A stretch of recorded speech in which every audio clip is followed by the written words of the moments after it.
မင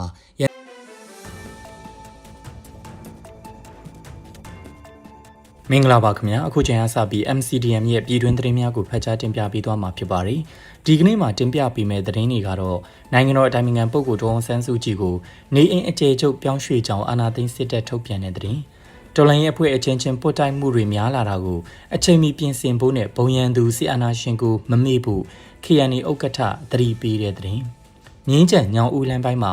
တီတာယူမွန်အဖွဲ့နဲ့စီရင်တန်းကိုကြားဖြတ်တိုက်ခိုက်မှုမှာစီအုပ်စုဘက်ကအရာရှိအပါ20ကျော်သေဆုံးတဲ့တဲ့ကော့ဂရိတ်ဂျိုင်းစိတ်ကြီးဖားကန်နဲ့ညောင်လေးပင်တို့မှာစစ်တပ်ကပြည်သူတွေကိုတပ်ဖြတ်လေကြောင်းကပါဘုံကျင်းနေလို့ခလင်းငယ်တွေအပါအဝင်9ဦးထက်မနည်းသေဆုံးစတဲ့တဲ့အကြောင်းအရာတွေအပါအဝင်တခြားအကြောင်းအရာတွေကိုပါတင်ပြပြီးသွားမှာပဲဖြစ်ပါတယ်ခင်ဗျာအခုပထမဆုံးတစ်ပုတ်အနေနဲ့နိုင်ငံတော်အတိုင်ပင်ခံပုဂ္ဂိုလ်ဒေါ်အောင်ဆန်းစုကြည်ကိုနေအိမ်အခြေချုပ်ပြောင်းရွှေ့ကြောင်းအာဏာသိမ်းစစ်တပ်ထုတ်ပြန်တဲ့သတင်းကိုတင်ပြပေးပါမယ်မတရားဖန်ဆီးခံထားရတဲ့နိုင်ငံတော်အတိုင်ပင်ခံပုဂ္ဂိုလ်ဒေါ်အောင်ဆန်းစုကြည်ကိုတတ်မှတ်ထားတဲ့နေအိမ်မှာဆက်လက်အကျဉ်းချခံဖို့ပြောင်းရွှေ့လိုက်ပြီလို့အာဏာသိမ်းစစ်တပ်ကဧပြီလ30ရက်ညပိုင်းမှာထုတ်ပြန်လိုက်ပါတယ်။ကစုံလားပြည်ဗုဒ္ဓနေ့အထိမ်းအမှတ်နဲ့လူသားချင်းစာနာထောက်ထားမှုအရာနေပြီးတော့အကျဉ်းထောင်ကနေအခုလိုပြောင်းရွှေ့ပေးတာလို့စစ်တပ်ရဲ့ထုတ်ပြန်ချက်မှာဖော်ပြထားပါတယ်။ရာဇဝတ်ကျင့်ထုံးဥပဒေပုံမှန်941ပုံမှန်ခွဲ1အရ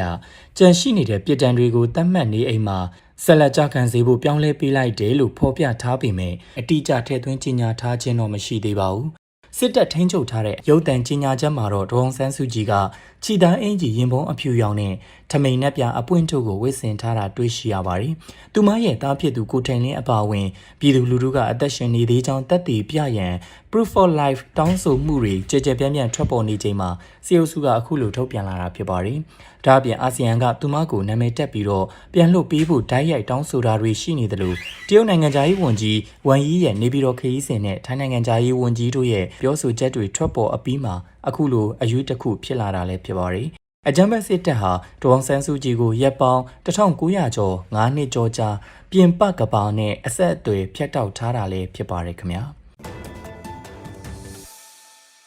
ဆက်လက်ပြီးတော့တော်လိုင်းအဖွဲ့အချင်းချင်းပို့တိုက်မှုတွေများလာတာကိုအချိန်မီပြင်ဆင်ဖို့နဲ့ဘုံရန်သူစစ်အာဏာရှင်ကိုမမေ့ဖို့ KNA ဥက္ကဋ္ဌသတိပေးတဲ့သတင်းကိုတင်ပြပေးပါမယ်။တော်လိုင်းအဖွဲ့တွေအချင်းချင်းပို့တိုက်မှုတွေပိုများလာတာကိုအချိန်မီပြင်ဆင်ဖို့လိုပြီးတော့ဘုံရန်သူစစ်အာဏာရှင်ကိုမမေ့ဖို့ကရန်အမျိုးသားတပ်မတော် KNA ဥက္ကဋ္ဌခွန်ဘဟန်ထံကသတိပေးပြောကြားလိုက်ပါတယ်။စစ်တပ်ကသူတို့ရဲ့ roadmap နဲ့တရုတ်နိုင်ငံရဲ့ agenda အတိုင်းနိုင်ငံရေးစစ်ရေးကိုတဆင့်ချင်းအကောင့်ထဲပေါ်ဆောင်ရွက်နေတယ်လို့လည်းခွန်ဘဟန်ထံကသူ့ရဲ့လူမှုကွန်ရက်ကနေတဆင့်ဧပြီလ30ရက်နေ့မှာအသိပေးလိုက်ပါတယ်။အာဏာသိမ်းစစ်တပ်ဟာနေ့စဉ်နဲ့အမျှပြည်သူနဲ့တော်လှန်ရေးအဖွဲ့တွေကိုဘုံကျဲတိုက်ခိုက်တပ်ဖြတ်နေတာလို့လည်းဥက္ကဋ္ဌခွန်ဘဟန်ထံကဆိုပါတယ်။စစ်အာဏာရှင်ကိုမလိုလားတဲ့ဘက်မှာရှိနေတဲ့တော်လှန်ရေးအဖွဲ့တွေက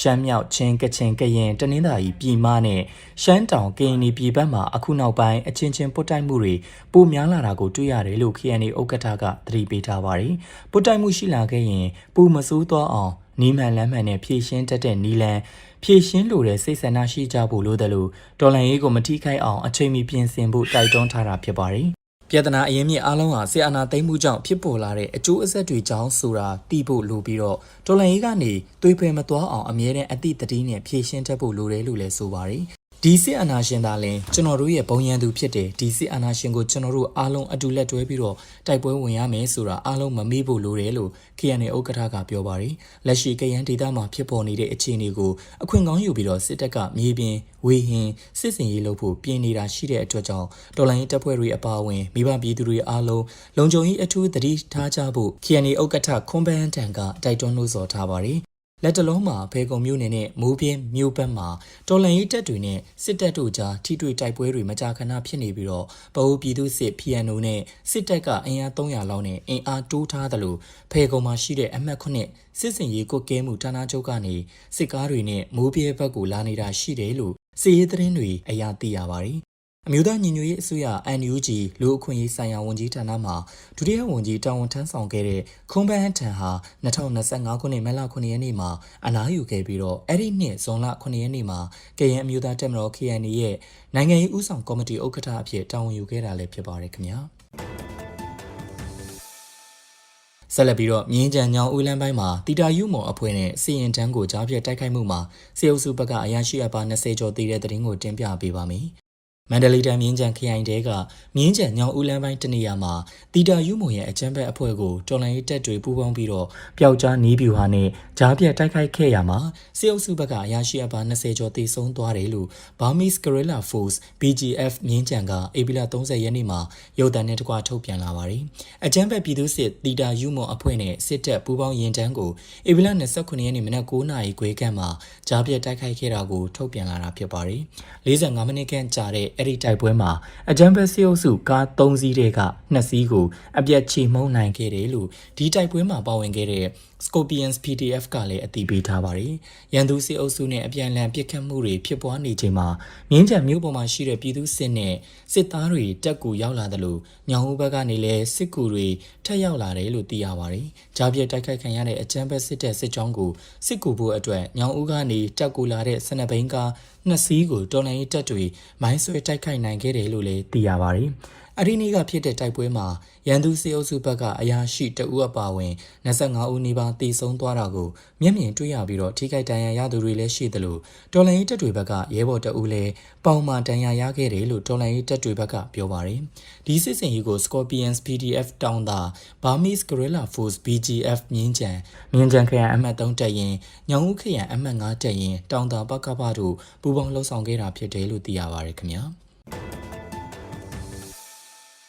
အန်ယူဂျီနဲ့ပူးပေါင်းတပ်များထိန်းချုပ်ထားတဲ့အင်းတော်မြို့ကိုစစ်တပ်ပြန်လည်ထိန်းချုပ်လုံခင်းရွာမှာစစ်တပ်နဲ့ပြည်သူစစ်တေဆုံးမှုများပြားနမ်းမောက်မှာစစ်တပ်စစ်ကြောင်းကိုမိုင်းဆွဲတိုက်ခိုက်မှုစစ်သား9ဦးသေဆုံးတဲ့တဲ့တင်ကိုတင်ပြပေးပါမယ်။အမျိုးသားညီညွတ်ရေးအစိုးရအန်ယူဂျီနဲ့ပူးပေါင်းတော်လှန်ရေးတပ်များတနစ်ကျော်ကြာထိန်းချုပ်ထားခဲ့တဲ့စကိုင်းတိုင်းအင်းတော်မြို့ကိုအကြမ်းဖက်စစ်တပ်ကဧပြီလ30ရက်နေ့မှာပြန်လည်ထိန်းချုပ်နိုင်ခဲ့ကြောင်းမြေပြင်စစ်ရေးသတင်းရင်းမြစ်များအရသိရပါတယ်။အင်းတော်မြို့နဲ့6မိုင်ခန့်အကွာမှာရှိတဲ့နဘာလန်းဆောင်ကိုစစ်တပ်ကဧပြီလ29ရက်နေ့မှာထိုးဖောက်သိမ်းပိုက်ခဲ့ပြီးတဲ့နောက်အဲ့ဒီနေ့မနက်ပိုင်းမှာပဲမြေပြင်စစ်ကြောင်းနဲ့လီကြောင်းပံ့ပိုးမှုဖြင့်အင်တော်မြို့အတွင်းဝင်ရောက်နိုင်ခဲ့ခြင်းဖြစ်ကြောင်းတော်လှန်ရေးတပ်များကအင်အားမမျှခြင်းကြောင့်ယာယီဆုတ်ခွာပေးခဲ့ရကြောင်းသိရပါတယ်။အင်တော်မြို့ဟာကချင်ပြည်နယ်ဝင်ပေါင်းနဲ့ကချင်စကိုင်းရှမ်းမြောက်တို့ဆက်သွယ်ထားတဲ့အရေးပါတဲ့လမ်းစုံနေရာဖြစ်ပြီးတော့နဘာလမ်းစုံနဲ့အင်တော်မြို့ကိုစစ်တပ်ထိန်းချုပ်နိုင်ပါကဗမော်တိုက်ပွဲမှာစစ်တပ်ဘက်အရေးသာလာနိုင်မယ်လို့စစ်တပ် CDM ဗိုလ်ကြီးဇင်ရောကသုံးသပ်ထားပါတယ်။ဒါ့အပြင်နေ့လယ်ပိုင်းမှာစစ်တပ်ကအင်တော်အနီးကြံတော်ရွာကန်းနီရွာဘက်ကိုလေကြောင်းဖြင့်ပုံကျဲတိုက်ခိုက်နေကြောင်းတိုက်ပွဲကြောင့်အင်းတော်မျိုးနဲ့ပတ်ဝန်းကျင်ကျေးရွာများနဘာမော်လူနန်းနောင်ကြော်ရွာ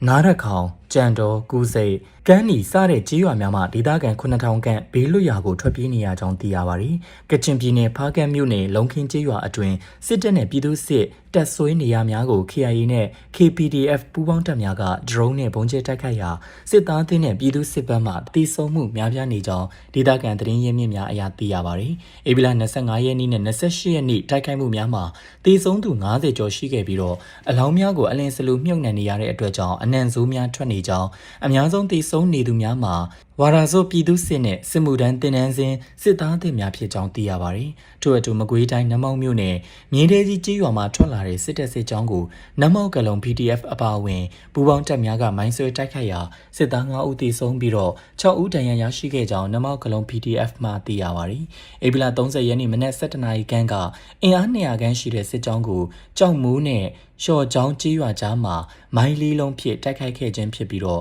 PDF 933 932တပ်ရင်းများနဲ့နတ်မောက်ပကဖပူးပေါင်းလှုပ်ဆောင်ခဲ့ကတော်လှန်ရေးတပ်ဖက်မှအထိခိုက်မရှိစုခွာနိုင်ခဲ့ကြောင်းသိရပါတယ်ခင်ဗျာဆက်လက်ပြီးတော့လူအခွင့်အရေးချိုးဖောက်မှုများကျူးလွန်ခဲ့တဲ့မိုးပြဲ LPDF ကိုဖျက်သိမ်းလက်နက်တွေပြန်လည်အနှံယခုဖြစ်စဉ်ကို JCS ရဲ့စစ်ဆေးမှုအောက်ကနေဥပဒေလမ်းကြောင်းအရရင်ဆိုင်သွားမယ်ဆိုတဲ့သတင်းကိုတင်ပြပေးပါမယ်။ဖေကုံမြို့နယ်မိုးပြဲဒေသမှာလူအခွင့်အရေးချိုးဖောက်မှုတွေကိုကျူးလွန်ခဲ့တဲ့အောင်မင်းဦးဆောင်တဲ့မိုးပြဲ Local PDF အဖွဲ့ကိုအပီးတိုင်ဖျက်သိမ်းလိုက်ပြီလို့မိုးပြဲ PDF ကထုတ်ပြန်ထားပါတယ်။၎င်းတပ်ဖွဲ့ထံမှတင်စီရရှိထားတဲ့လက်နက်ခဲယမ်းတွေကိုလည်းပြီးခဲ့တဲ့ဧပြီလ29ရက်နေ့ကမိုးပြဲဒေသခံပြည်သူလူထုနဲ့ဖေကုံမြို့နယ်ပူးပေါင်းအုပ်ချုပ်ရေးကောင်စီထံပြန်လည်အနှံခဲ့တယ်လို့ဆိုပါတယ်။အောင်မင်းဦးဆောင်ခဲ့တဲ့ LPDF တပ်ဖွဲ့ဟာစက်တော်ရကျောင်းတိုင်ဖုံးကြီးနဲ့ တော်လှန်ရေးတပ်မှုတအုပ်ကိုလှုပ်ကြံတက်ဖြတ်ခဲ့ပြီးတော့ CDM တပ်သားများစစ်တုံးပန်းများနဲ့အရက်သားပြည်သူများကိုလည်းတက်ဖြတ်ခဲ့တယ်လို့ဆိုပါတယ်။ဒါအပြင်ဘာသာရေးကောင်းဆောင်အမျိုးသမီးနဲ့အရက်သားပြည်သူတွေကိုလက်နက်အားကိုအသက်အန္တရာယ်ချင်းချောက်ခြင်းကိုတိလက်ရောက်ကျူးလွန်ခြင်းကိုကျိုးအတွက်တော်လှန်ရေးတပ်နဲ့လက်နက်ခဲယမ်းများကိုအလွဲသုံးစားပြုလုပ်ခြင်းတို့ကိုဥပဒေမဲ့ကျူးလွန်ခဲ့တယ်လို့အသိပေးထားပါတယ်။ဒါကြောင့်ပြီးခဲ့တဲ့ဧပြီလ16ရက်နေ့မနက်8 နာရီမှာဖေကုံမြို့နယ်ပူပေါင်းအုပ်ချုပ်ရေးအဖွဲ့နဲ့တော်လှန်ရေးအင်အားစုတွေအစည်းအဝေးပြုလုပ်ခဲ့ပြီးတော့၎င်းအဖွဲ့ကိုအပီးတိုင်ဖျက်သိမ်းဖို့ဆုံးဖြတ်ခဲ့တယ်လို့ဆိုပါတယ်။ဆုံးဖြတ်ချက်အရဧပြီလ24ရက်နေ့မနက်8 နာရီခွဲဝန်းကျင်မှာတွားရောက်ညှိနှိုင်းလက်နက်ဖြုတ်သိမ်းချိန်မှာအောင်မင်းရဲ့အဖွဲ့ဘက်ကစတင်ပစ်ခတ်ခဲ့တာကြောင့်နှစ်ဖက်တိုက်ပွဲဖြစ်ပွားခဲ့တယ်လို့ဆိုပါတယ်။ပစ်ခတ်မှုအတွင်းအောင်မင်းအပါအဝင်9 ဦးသေဆုံးသွားခဲ့ပြီးတော့မိုးပြဲ PDF နဲ့ Alpha စစ်ဒေသမိုးပြဲနယ်ဘက်မှာ4 ဦးထိခိုက်ဒဏ်ရာရခဲ့ကအနီးနားကပြည်သူတအုပ်လည်းထိခိုက်ဒဏ်ရာရရှိခဲ့တယ်လို့သိရပါတယ်။အဲဒီနောက်မိုးပြဲ LPDF နောက်ချန်တပ်စခန်းမှာကြံနေတဲ့ရဲဘော်တွေကိုလည်းခိတဖမ်းဆီးထိန်းသိမ်းထားပြီးတော့ကရင်ပြည်နယ်လုံးဆိုင်ရာတပ်ဖွဲ့တွေစီအနှံထားတယ်လို့ထုတ်ပြန်ချက်မှာဖော်ပြထားပါတယ်။ဒီဖြစ်စဉ်နဲ့ပတ်သက်ပြီးတော့တာဝန်ယူမှုတာဝန်ခံမှုရှိစေရန်ဂျာကာလာကရင်ပူးတွဲဦးစီးအဖွဲ့ GCS ရဲ့စစ်ဆေးမှုအောက်ကနေတရားနည်းလမ်းတကျဥပဒေကြောင်းအရရင်ဆိုင်ဖြည့်ရှင်းသွားမယ်လို့အသိပေးထားပါတယ်။တရားရင်ဆိုင်ဖြည့်ရှင်းတာတွေပြီးသွားတဲ့အခါမှာတော့ကြန့်ရှိနေတဲ့ရဲဘော်တွေကတော်လန်ရေးဆက်လုပ်ချင်သူတွေကိုပြန်လည်စီစစ်ပြီးတော့လက်တွဲတိုက်ပွဲဝင်သွားမယ်လို့ဆိုပါတယ်။၎င်းတို့အနေနဲ့တော်လန်ရေးကိုနှောင့်နှေးစေတဲ့လုပ်ရများနဲ့လက်နက်အားကိုပြည်သူလူထုအပေါ်ဖိနှိပ်အနိုင်ကျင့်တာတွေကိုလက်ခံမှာမဟုတ်ဘဲနဲ့ပြည်သူနဲ့အတူရပ်တည်သွားမယ်လို့ထုတ်ပြန်ထားပါတယ်ခင်ဗျာ။ဆက်လက်ပြီးတော့မြိုင်နယ်မှာဖြစ်တဲ့တိုက်ပွဲမှာစစ်အုပ်စုအထိနာမြို့ပေါ်ကစစ်တပ်ဂိတ်ကိုသိမ်းပိုက်နိုင်ခဲ့ပြီးတော့ခဲယမ်းနဲ့စစ်သုံးပစ္စည်းအချို့သိမ်းဆည်းရရှိတဲ့တဲ့ရင်ကိုတင်ပြပေးပါမယ်။မကွေးတိုင်းမြိုင်မြို့နယ်မှာဖြစ်တဲ့တိုက်ပွဲမှာစစ်အုပ်စုအထိနာသွားပြီးတော့မြို့အရှိမြောက်ဘက်မှာရှိတဲ့စစ်တပ်ဂိတ်ကိုသိမ်းပိုက်နိုင်ခဲ့ရာခဲယမ်းနဲ့စစ်သုံးပစ္စည်းအချို့သိမ်းဆည်းရရှိခဲ့တယ်လို့အညာမြေတပ်ပေါင်းစုကဧပြီလ30ရက်နေ့မှာထုတ်ပြန်ပါတယ်။အခုလ26ရက်28ရက်နဲ့29ရက်နေ့တွေမှာဖြစ်ခဲ့တဲ့တိုက်ပွဲတွေနဲ့ပတ်သက်လို့အညာမြေတပ်ပေါင်းစုကအသိပေးထုတ်ပြန်လာတာပါ။ဧပြီလ26ရက်နေ့ကပခုတ်ကူခရိုင်အမှတ်2အမှတ်6အမှတ်9တပ်ရင်းမကွေးပြည်သူ့ကာကွယ်ရေးတပ်တော် MGY နဲ့အညာမြေတပ်ပေါင်းစုတို့ပူးပေါင်းပြီးတော့နယ်မြေလုံခြုံရေးအတွက်ကန်နီပြူစောတိရွာအနီးကင်းလှည့်နေချိန်မှာ15မိနစ်ခန့်ကြာတဲ့ထိတွေ့တိုက်ပွဲဖြစ်ပွားခဲ့တယ်လို့ဆိုပါတယ်။အဲဒီတိုက်ပွဲမှာတော်လိုင်းတပ်တွေဘက်ကအထိအခိုက်မရှိတဲ့အပြင်ကန်နီပြူရွာကကင်းထောက်ဒရုန်းတစ်စင်းတင်စီရရှိခဲ့တယ်လို့အသိပေးထားပါတယ်။ဧပြီလ28ရက်နေ့မှာလည်းကန်နီပြူရွာအနီးမှာနောက်ထပ်တစ်ကြိမ်ထိတွေ့တိုက်ပွဲဖြစ်ပွားခဲ့တာရှိပြီးတော့စစ်အုပ်စုဘက်ကထိခိုက်မှုအခြေအနေကိုအတည်ပြုနိုင်ဖို့စုံစမ်းနေတယ်လို့အညာမြေတပ်ပေါင်းစုကပြောပါတယ်။ဧပြီလ29ရက်နေ့မှာတော့ပခုတ်ကူခရိုင်အမှတ်2အမှတ်6အမှတ်9တပ်ရင်းမကွေးပြည်သူ့ကာကွယ်ရေးတပ်တော် MGY နဲ့အညာမြေတပ်ပေါင်းစုတို့ဟာမြိုင်ပကပနဲ့အတူမြိုင်မြို့အရှိမြောက်ဘက်မှာရှိတဲ့စစ်တပ်ဂိတ်ကိုထိုးစစ်ဆင်တိုက်ခိုက်ခဲ့တယ်လို့ထုတ်ပြန်ချက်မှာဖော်ပြထားပါတယ်။ဒီတိုက်ခိုက်မှုမှာတော့အပြန်အလှန်ပစ်ခတ်မှုတွေကြောင့်တိုက်ပွဲဟာအချိန်တနာရီနီးပါးကြာခဲ့ပြီးတော့ဂိတ်မှာရှိနေတဲ့စစ်သားနဲ့ရဲတွေထွက်ပြေးသွားတဲ့အတွက်စစ်တပ်ဂိတ်ကိုအောင်မြင်စွာသိမ်းပိုက်နိုင်ခဲ့ပြီးတော့လက်ပစ်ဗုံး2လုံး G3G 115တောင် G3G ပေါက်တစ်ခု MA3 တန်ပေါက်တစ်ခုနဲ့စစ်သုံးပစ္စည်းအချို့သိမ်းဆည်းရရှိခဲ့တယ်လို့အညာမြေတပ်ပေါင်းစုကထုတ်ပြန်ထားပါတယ်။ကန်နီရွာပြူစောတိအဖွဲ့ကိုကျော်စန်းဝင်းဆိုသူကအဓိကဦးဆောင်ပြီးတော့စစ်သားရဲနဲ့ပြူစောတိအင်အား80ခန်းနဲ့အမြဲတမ်းအထိုင်ချတပ်ဆွဲထားတာကြောင့်ဒေသအတွင်းအင်အားအကောင်းဆုံးပြူရွာဖြစ်ပြီးတော့စစ်တပ်နဲ့အတူလှုပ်ရှားနေတဲ့အမာခံစခန်းတစ်ခုလို့သိရပါတယ်ခင်ဗျာဆက်လက်ပြီးတော့ကဆုံလာပြည်ဗုဒ္ဓနေ့မှာကံကောထီလင်းကြောက်ထုနဲ့မင်းတပ်နယ်ကြားအင်တော်ဒေသကိုအကြမ်းဖက်စစ်တပ်ဘုံပတ်ကျင်းနေတဲ့တဲ့ရင်ကိုတင်ပြပေးပါမယ်ကဆုံလာပြည်ဗုဒ္ဓနေ့မှာမကွေးဒေသကကံကောထီလင်းကြောက်ထုနဲ့မင်းတပ်နယ်ကြားနဲ့အင်တော်ဒေသကိုအကြမ်းဖက်စစ်တပ်ကဘုံပတ်ကျင်းနေတယ်လို့ဒေသစီရေးသတင်းရင်းမြစ်တွေကပြောပါတယ်မကွေးတိုင်းကံကောမြို့နယ်တောင်ပိုင်းတနေရာကိုဧပြီလ30ရက်နေ့ကဆုံလာပြည်ဗုဒ္ဓနေ့မနက်10:00နာရီဝန်းကျင်မှာစစ်တပ်ကဂျက်ဖိုက်တာတစ်စင်းနဲ့လေကြောင်းတိုက်ခိုက်မှုလုပ်သွားတယ်လို့တစ်ချိန်တည်းမှာပဲထီလင်းမြို့နယ်တောင်ပိုင်းတနေရာကိုလည်းဂျက်ဖိုက်တာ2စင်းနဲ့လေကြောင်းတိုက်ခိုက်မှုလုပ်သွားတယ်လို့သိရပါတယ်။ထို့အတူနေ့လယ်12:00နာရီဝန်းကျင်မှာလည်းစိုးမြို့နယ်ကြောက်ထုဒေသနဲ့ချင်းပြည်နယ်တောင်ပိုင်းမင်းတပ်မြို့နယ်ကြားကနေရာတွေကိုတဒအူးလေတပ်ကတက်လာတဲ့ဂျက်ဖိုက်တာတွေကလေကြောင်းကနေဘုံကျဲတိုက်ခိုက်သွားတယ်လို့လည်းဒေသသတင်းရင်းမြစ်တွေကပြောပါတယ်။မနေ့ပိုင်းကနေနေ့လယ်12:00နာရီကျော်အထိရောနေကိုတဒဦးမကွေးမိတ်တီလာရှန်တဲလီစတဲ့လေတပ်တွေကနေပြန်တန်းလာတဲ့ဂျက်ဖိုက်တာလေယာဉ်9စင်းခန့်နဲ့ လေကြောင်းတိုက်ခိုက်မှု15ကြိမ်ထက်မနည်းလှုပ်ထားတယ်လို့သိရပါတယ်။ထို့အတူတတအူးလေတပ်ဌာနချုပ်ကတက်လာတဲ့ Y-12 Military Transport Aircraft တစ်စင်းကကချင်ပြည်နယ်အင်းတော်မြို့နယ်တနေရာကိုမနက်7:48မိနစ်မှာလေကြောင်းကနေဘုံကျဲတိုက်ခိုက်သွားတယ်လို့လေကြောင်းသတင်းဌာနတွေကလည်းအသိပေးထားပါတယ်။အကြမ်းဖက်စစ်တပ်ဟာလေကြောင်းတိုက်ခိုက်မှုတွေမှာလေယာဉ်တွေအုပ်လိုက်သုံးပြီးတော့လေကြောင်းတိုက်ခိုက်မှုတွေမကြာခဏပြုလုပ်နေတာကြောင့်မိဘပြည်သူများအနေဖြင့်လေကြောင်းအန္တရာယ်ကိုအထူးဂရုစိုက်နေထိုင်ကြဖို့တော်လိုင်းအင်အားစုတွေကတိုက်တွန်းနှိုးဆော်ထားပါတယ်ခင်ဗျာဆက်လက်ပြီးတော့ဗုဒ္ဓမြတ်စွာရဲ့အဆုံးအမတွေကိုလိုက်နာပြီးရေရှည်တည်တံ့တဲ့ကဘာကြီးကိုတည်ဆောက်ကြဖို့ကုလအတွင်းရေးမှူးချုပ်တိုက်တွန်းတဲ့သတင်းကိုတင်ပြပေးပါမယ်ဗုဒ္ဓမြတ်စွာရဲ့အဆုံးအမတွေကိုလိုက်နာပြီးတော့ရေရှည်တည်တံ့တဲ့ကဘာကြီးကိုတည်ဆောက်ကြဖို့ကုလသမဂ္ဂအတွင်းရေးမှူးချုပ်အန်တိုနီယိုဂူတာရက်စ်ကတိုက်တွန်းပြောကြားလိုက်ပါတယ်ဧပြီလ30ရက်မှာကြာရောက်တဲ့မြန်မာတက္ကရာ1388ခုနှစ်ကဆုံလပြည့်နေ့ဗုဒ္ဓနေ့မှာကုလသမဂ္ဂအတွင်းရေးမှူးချုပ်အန်တိုနီယိုဂူတာရက်စ်ကအခုလိုပြောကြားလိုက်တာဖြစ်ပါတယ်။အခုနှစ်မြတ်ဗုဒ္ဓနေ့ဟာလူသားမျိုးနွယ်စုတစ်ခုလုံးပထဝီနိုင်ငံရေးတင်းမာမှုတွေသဘောထားကွဲလွဲမှုတွေနဲ့ပဋိပက္ခတွေကြားကိုအခိုက်အတန့်ရောက်ရှိနေတဲ့ကာလလို့ကုလအတွင်းရေးမှူးချုပ်ကဆိုပါတယ်။သူ့အနေနဲ့2023ခုနှစ်ထဲမှာမြတ်စွာဘုရားဖွားမြင်တော်မူခဲ့တဲ့နီပေါနိုင်ငံလုံမနီဒေသကိုတွားရောက်ခွင့်ရခဲ့တာအတွက်ဂုဏ်ယူမိတယ်လို့လည်းအသိပေးထားပါတယ်။အဲဒီခရီးစဉ်ကနေအကျမ်းမဖက်ခြင်းဂိူနာတရားထားခြင်းနဲ့အများကောင်းကျိုးဆောင်ရွက်ပေးခြင်းစတဲ့မြတ်ဗုဒ္ဓရဲ့အဆုံးအမတွေရှာဖွေတွေ့ရှိနိုင်တယ်ဆိုတဲ့သူ့ရဲ့ယုံကြည်ချက်ကိုပို့ပြီးတော့ခိုင်မာစေခဲ့တယ်လို့လည်းကုလသမဂ္ဂအတွင်းရေးမှူးချုပ်ကပြောပါတယ်။ဒါကြောင့်ဗုဒ္ဓမြတ်စွာရဲ့အဆုံးအမတွေကိုလိုက်နာပြီးတော့လူသားချင်းစာနာစိတ်တွေနှိုးကြဖို့လူသားအလုံးလိုအပ်ပြီးတော့ပုံမှုငြိမ်းချမ်းပြီးရေရှည်တည်တံ့တဲ့ကဘာကြီးကိုတည်ဆောက်ကြရအောင်လို့နှိုးဆော်ထားပါတယ်။ကဆုံလပြည့်ဗုဒ္ဓနေ့မှာကဘာတဝမ်းမှာရှိတဲ့ဗုဒ္ဓဘာသာဝင်တွေဟာဗုဒ္ဓမြတ်စွာဖွားမြင်တော်မူခြင်းတပည့်ညူတညံတော်ရပြီးတော့ဖျားဖြစ်တော်မူခြင်းပရိနိဗ္ဗာန်ဆံဝင်တော်မူခြင်းစတာတွေကိုအလေးအမြတ်ပြုတဲ့အနေနဲ့ကုသိုလ်ကောင်းမှုပြုလုပ်ကြတာကြောင့်မင်္ဂလာရှိတဲ့မြတ်ဗုဒ္ဓနေ့ဖြစ်ပါစေကြောင်းလည်းကုလသမဂ္ဂအတွင်းရေးမှူးချုပ်အန်တိုနီယိုဂူတာရက်စ်ကဆုမွန်ကောင်းတောင်းပေးထားပါတယ်။ကုလသမဂ္ဂအတွင်းရေးမှူးချုပ်အန်တိုနီယိုဂူတာရက်စ်ကကဆုံလပြည့်ဗုဒ္ဓနေ့မှာအခုလိုဆုတောင်းစကားပြောပြီးတော့ဗုဒ္ဓမြတ်စွာရဲ့အဆုံးအမတွေကိုလိုက်နာဖို့တိုက်တွန်းနေချိန်မှာပြည်သူအာဏာကိုအတ္တမလူယူထားတဲ့စစ်ကောင်းဆောင်မင်းအောင်လှိုင်နဲ့အပေါင်းအပါစစ်အုပ်စုကတော့ကဆုံလပြည့်ဗုဒ္ဓနေ့မှာပဲဗုဒ္ဓဘာသာဝင်တွေအများစုနေထိုင်ရာအညာဒေသတဝိုက်ကိုလေကြောင်းကနေတိုက်ခိုက်လျက်ရှိတယ်လို့သိရပါတယ်ခင်ဗျာ။ဆက်လက်ပြီးတော့ကော့ဂရိတ်ကြာအင်းစိတ်ကြီးဖားကန့်နဲ့ညောင်လေးပင်တို့မှာစစ်တပ်ကပြည်သူတွေကိုတပ်ဖြတ်လေကြောင်းကပါဘုံကျင်းနေလို့ကလေးငယ်တွေအပါအဝင်9ဦးထပ်မံတေဆုံးတဲ့တဲ့တင်ကိုတင်ပြပေးပါမယ်။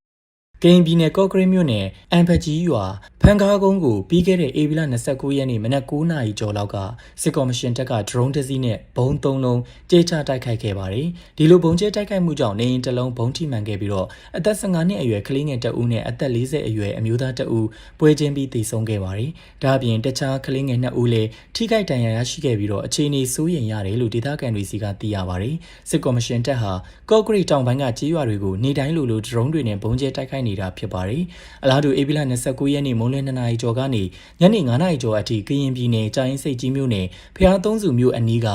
မကတာတပ်တုတွင်းကိုစစ်တပ်ကဝိုင်တွဲလေရင်ဂျက်ဖိုက်တာတွေနဲ့အကြိမ်ကြိမ်ဘုံကျဲတိုက်ခိုက်ခဲ့ပါတယ်။ဒီတိုက်ခိုက်မှုအတွင်းတရုတ်နိုင်ငံသားတွေအပါအဝင်ပြည်သူ10ဦးလောက်ထိခိုက်ဒဏ်ရာရခဲ့ပြီးတော့ပြင်းထန်ဒဏ်ရာရသူတွေလည်းပါဝင်တယ်လို့ဆိုပါတယ်။ဒါအပြင်မကတာတပ်တုတွင်းကအဆောက်အုံတွေလည်းမီးလောင်ပျက်စီးခဲ့တယ်လို့သိရပါတယ်။တစ်ဖက်မှာလည်းကချင်ပြည်နယ်ဖားကန့်မြို့နယ်လုံခင်းစေးရုံဟောင်းမှာတပ်ဆွဲထားတဲ့စစ်တပ်နဲ့မင်းစီတန်ပြည်သူစစ်အဖွဲ့ကခရီးသွားပြည်သူ4ဦးကိုဖမ်းဆီးနှိပ်စက်တပ်ဖြတ်ခဲ့ပါတယ်။သေဆုံးသူအမျိုးသမီး1ဦးနဲ့အမျိုးသား3ဦးရဲ့ရုပ်အလောင်းတွေကိုစေးရုံဘေးလမ်းကြားမှာစွန့်ပစ်ထားတာကိုတွေ့ရလို့ဒီကနေ့ဧပြီလ30ရက်နေ့မှာပြည်သူတွေကတင်းကြိုပေးခဲ့ပါတယ်။ဧပြီလ25ရက်နေ့ကတည်းကလုံခင်းစေးရုံဟောင်းနဲ့ကောက်ကွင်းမှာစစ်တပ်နဲ့ပြည်သူစစ်တွေတပ်ဆွဲထားပြီးတော့ခရီးသွားပြည်သူတွေကိုဖမ်းဆီးတပ်ဖြတ်တာစက်ကြီးကောက်တာလက်နက်ကြီးနဲ့ရမ်းပစ်တာတွေလှုပ်ဆောင်နေတာဖြစ်ပါတယ်။ဧပြီလ22ရက်နေ့ကလည်းအောင်ရရွာဘက်ကိုစစ်ကြောင်းထိုးလာတဲ့စစ်တပ်ကဆိုင်ကယ်နဲ့ခရီးသွားနေတဲ့အသက်40ကျော်အရွယ်အမျိုးသားတအုပ်ကိုပစ်ခတ်ခဲ့တာဖြစ်ပါတယ်။ဧပြီလ25ရက်နေ့မှာလည်းမော်စီစာရွာအနီးမှာစစ်တပ်ပစ်တက်ထားတဲ့ပြည်သူ3ဦးရဲ့ရုပ်အလောင်းတွေကိုတွေ့ရှိခဲ့ရပါသေးတယ်။အလားတူ KNU ခလယ်လီ2ညောင်လေးပင်ခရိုင်လေရုံမြို့နယ်လေမူသောရွာတွေကိုလည်းပြီးခဲ့တဲ့ဧပြီလ24ရက်နေ့ကစစ်တပ်က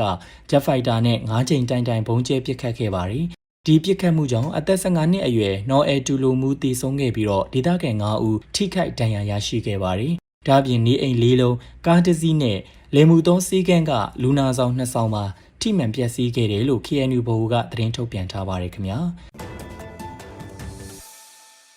ဆက်လက်ပြီးတော့136ကြိမ်မြောက်ကမ္ဘာအလုပ်သမားနေ့မှာဆီယနာရှင်စနစ်ကိုစန့်ကျင်တိုက်ပွဲဝင်ဖို့ MLA တိုက်တွန်းတဲ့သတင်းကိုတင်ပြပေးပါမယ်။136ကြိမ်မြောက်မေဒေးအပြည်ပြည်ဆိုင်ရာအလုပ်သမားနေ့မှာမြန်မာနိုင်ငံအလုပ်သမားတပ်ပေါင်းစု MLA ကအလုပ်သမားအပေါင်းတို့နိုးထကြရက်တီတိုက်ပွဲဝင်ကြဆိုတဲ့ခေါင်းစဉ်ဖြင့်ကြေညာချက်တစ်စောင်ထုတ်ပြန်လိုက်ပါတယ်။မြန်မာနိုင်ငံအပါအဝင်ကမ္ဘာတဝန်းမှာအလုပ်သမားတွေရဲ့ဒီမိုကရေစီအခွင့်အရေးတွေနဲ့တရားမျှတမှုတွေဟာဆီယနာရှင်တွေဘီလီယံနာတွေနဲ့စီးပွားရေးလုပ်ငန်းကြီးတွေရဲ့တိုက်ခိုက်ဖိနှိပ်မှုကိုခံနေရတယ်လို့ MLA ကဆိုပါတယ်။သူတို့ကအလုပ်သမားတွေရဲ့လိုအပ်ချက်တွေကိုလိလူရှုပြီးတော့ကိုကျိုးအတွက်ပဲစီးပွားရေးမူဝါဒတွေကိုပုံဖော်နေကြတာကြောင့်ချမ်းသာသူနဲ့ဆင်းရဲသူကြားကွာဟချက်တွေပိုကြီးလာပြီးတော့မတရားမှုတွေပိုများလာတယ်လို့ထောက်ပြထားပါတယ်။မြန်မာနိုင်ငံမှာလည်းဆီယနာရှင်ရဲ့တနက်ထောက်အုပ်ချုပ်မှုအောက်မှာအလုပ်သမားတွေနဲ့လယ်သမားတွေဟာဝင်ငွေကျဆင်းတာကုန်စည်နှုန်းကြီးတာနဲ့အလုပ်ကိုင်ရှားပါးတာတွေကိုရင်ဆိုင်နေကြရတာပါလောကလစာနှဲပါတာအလုပ်ချိန်များတာအလုပ်ကွင်မလုံခြုံတာနဲ့အလုပ်သမားအခွင့်အရေးချိုးဖောက်ခံရမှုတွေလည်းပိုများလာတဲ့အပြင်အလုပ်သမားတမကတွေကိုဖိနှိပ်ပြီးတော့အတူရောင်အဖွဲ့အစည်းတွေဖန်တီးကအလုပ်သမားတွေကိုသွေးခွဲနေတယ်လို့ဆိုပါတယ်လယ်သမားတွေနဲ့စိုက်ပျိုးရေးလုပ်သားတွေဟာလည်းတဘာဝဘေးရန်တွေကြောင့်အကျွေးနွန်နစ်နေရတယ်လို့လေယာမြေတွေကိုရောင်းချစွန့်လွတ်ရန်အတင်းကျပ်ဖိအားပေးမှုတွေစီးရဲမွေးတွင်မှုတွေနဲ့စားနပ်ရိက္ခာမလုံလောက်မှုတွေကိုရင်ဆိုင်နေရပြီးတော့အဓမ္မလုံအားပေးခိုင်းစေမှုတွေကြောင့်စိုက်ပျိုးထုတ်လုပ်မှုရော့ကျလာတယ်လို့ဖော်ပြထားပါတယ်စီးပွားရေးအကျပ်တဲကြောင့်ကလေးအလုပ်သမားတွေလည်းပိုများလာပြီးတော့အချိန်ကြာမြင့်စွာအလုပ်လုပ်နေကြရတယ်လို့ဆိုပါတယ်အထူးသဖြင့်စစ်ကော်မရှင်တက်ရဲ့အတင်းကျပ်စစ်မှုထမ်းခိုင်းတာတွေကြောင့်လူငယ်တွေနဲ့ပြည်သူတွေဟာထွက်ပြေးတိမ်းရှောင်နေရပြီးတော့စိုက်ပျိုးရေးလုပ်ငန်းတွေမှာအလုပ်သမားရှားပါးမှုတွေကိုကြုံတွေ့နေရပါတယ်။အလားတူစစ်မှုထမ်းခိုင်းမဲ့အန်ဒီရဲ့ကြောင့်အလုပ်သမားတွေရဲ့တွန်းလှန်လှုပ်ရှားမှုတွေဟာလည်းကန့်သက်ခံနေရတယ်လို့ MLA ကပြောပါတယ်။ဒါကြောင့်အလုပ်သမားလယ်သမားနဲ့ဖိနှိပ်ခံပြည်သူအလုံးစီးလုံးညီညွတ်စွာရက်တီတိုက်ပွဲဝင်ကြဖို့ကိုမေဒီနေ့မှာ MLA ကတိုက်တွန်းနှိုးဆော်ထားပါတယ်။စစ်ကော်မရှင်ရဲ့အထူးရောင်ရွေးကောက်ပွဲကိုစန့်ကျင်ဖို့လွတ်လပ်မှုမရှိတဲ့တရားစီရင်ရေးရန်တရားတွေကိုရှောင်ရှားဖို့နဲ့နိုင်ငံတကာတာဝန်ခံမှုရန်တရားတွေကိုအသုံးပြုဖို့ကိုလည်းတိုက်တွန်းထားပါတယ်။ဒါအပြင်နိုင်ငံတကာအစိုးရတွေငွေကြေးအဖွဲ့အစည်းတွေနဲ့ကုမ္ပဏီတွေအနေနဲ့စစ်ကော်မရှင်ကိုအကျိုးပြုနေတဲ့ယင်းနှိမ့်မြုပ်နှံမှုတွေနဲ့စီးပွားရေးဆက်ဆံမှုတွေကိုဖျက်တောက်ဖို့လည်းတောင်းဆိုထားတာဖြစ်ပါတယ်ခင်ဗျာNUG ကကစုံလားပြည့်နေ့စူတောင်းတုံလွှာထုတ်ပြန်ရေဦးနဲ့စကိုင်းမှာပကဖအဖွဲ့တွေဥဆောင်ပြီးတော့ညောင်ရီသုံးကုသိုလ်ပြုတဲ့တဲ့တင်ကိုတင်ပြပေးပါမယ်